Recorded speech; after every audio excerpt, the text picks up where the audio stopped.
where they bring out the big oppo. I'm joined by Matthew Elliott, senior advisor to many people in Great Britain, editor-at-large of Brexit Central, one of the masterminds of the Leave campaign, and our twice-weekly guest during the past 5 weeks as we run up to this most important of elections in the United Kingdom since Margaret Thatcher waltzed into office long ago. Good morning, Matthew. What do you make of this headline? How damning is this dossier on Jeremy Corbyn? Good morning, Hugh. It's a pleasure to be back on your show. I think it's really damaging. It just reminds voters just how extremist Jeremy Corbyn is. Just a bit of background to the story. So it's actually the Equalities and Human Rights Commission, which is basically a quango in the UK, a semi-government body in the UK, looking into anti-Semitism in the Labour Party. So the fact we've come to a stage where one of the two big parties in a major Western European country is being looked into by an official government body for anti-Semitism is just really, I find it quite shaming as a Brit. I'm really pleased that these issues are being highlighted. I'm glad that voters will have this at the forefront of their minds when they come to vote next week. And if, God willing, the Conservatives return with a majority, and then the Labour Party look for a new leader, I hope that the number one thing in that leadership election is how they can root out anti-Semitism from what used to be a great political party.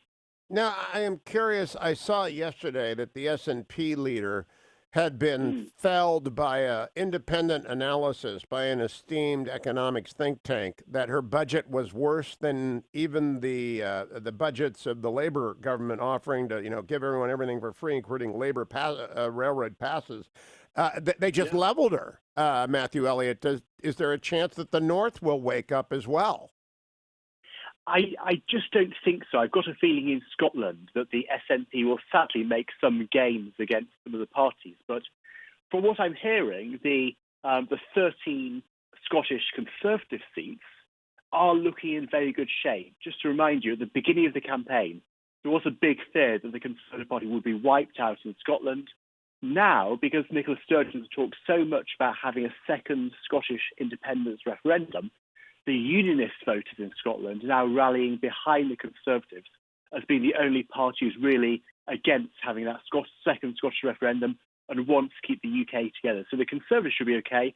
But as for the SNP's track record, it's really atrocious. Just putting to one side their desire for Scottish independence, if you look at all the metrics, be it education levels, healthcare levels, their transport system, all of these have taken a turn for the worse whilst the SNP been in office. So they have a terrible domestic track record.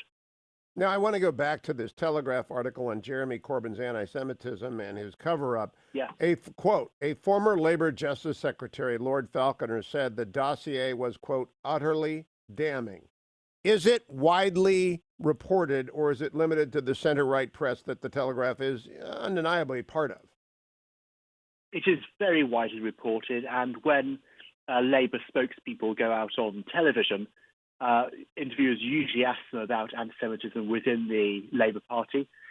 And indeed, one of Britain's famous actors, Hugh Grant, who's been playing an unusual role in this election in terms of urging voters to vote for Remain supporting candidates, he was taken to task yesterday for supporting Labour candidates who supported Remain, because he was implicitly supporting the anti-Semitism. So it's very good that it's really pierced the public's consciousness.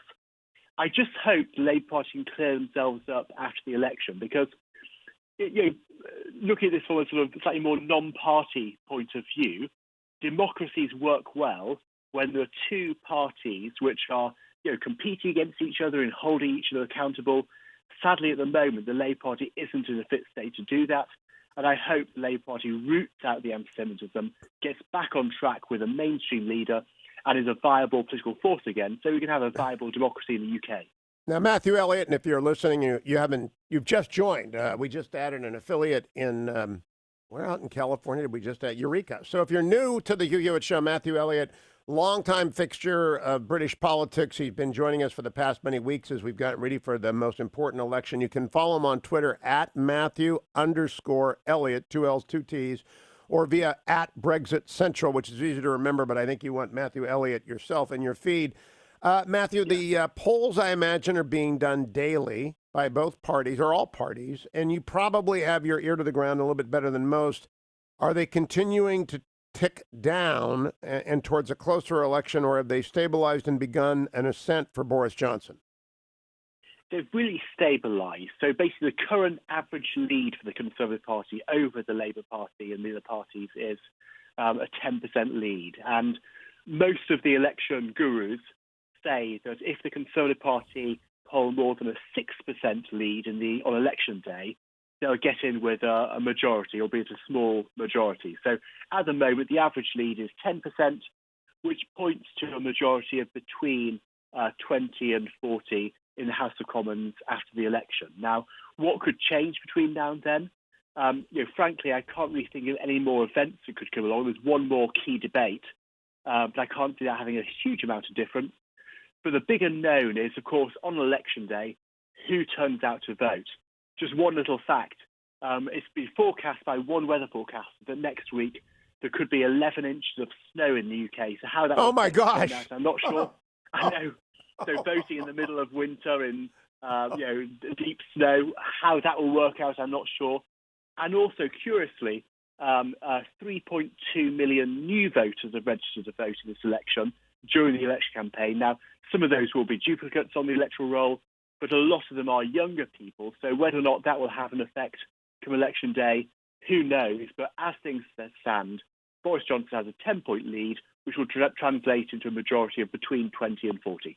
Now, at what level does the majority become stable enough that he can move forward with a reform program as well as his Brexit deal, and if necessary, a hard exit a year from now if the new free trade agreement isn't completed, which I hope it will be very much. I don't want the chaos, but he'll have leverage because he'll have a majority of how many?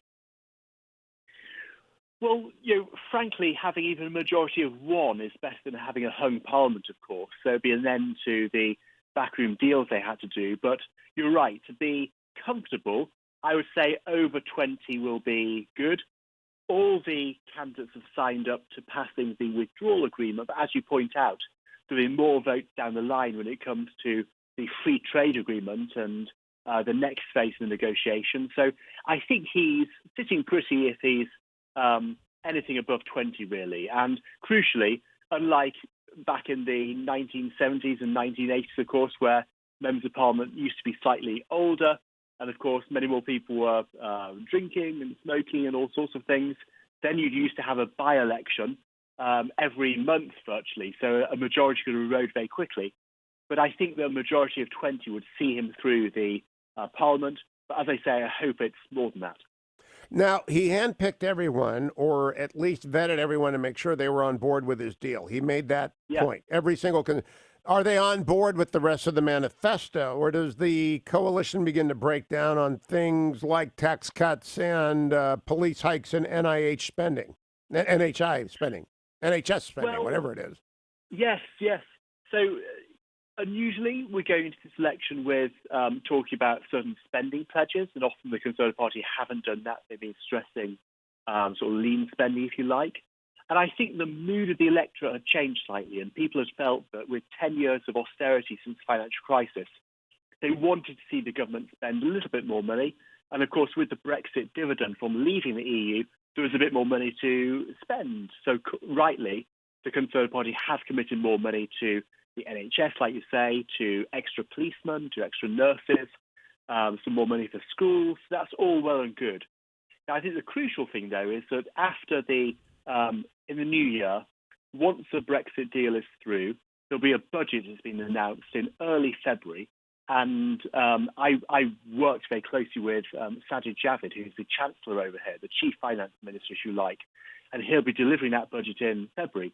And I know that he'll want to send out some very clear signals in that budget that they'll be responsible with spending, but also, more importantly, that with this return to certainty, once the Brexit deal goes through, they want to send out some clear pro-business signals.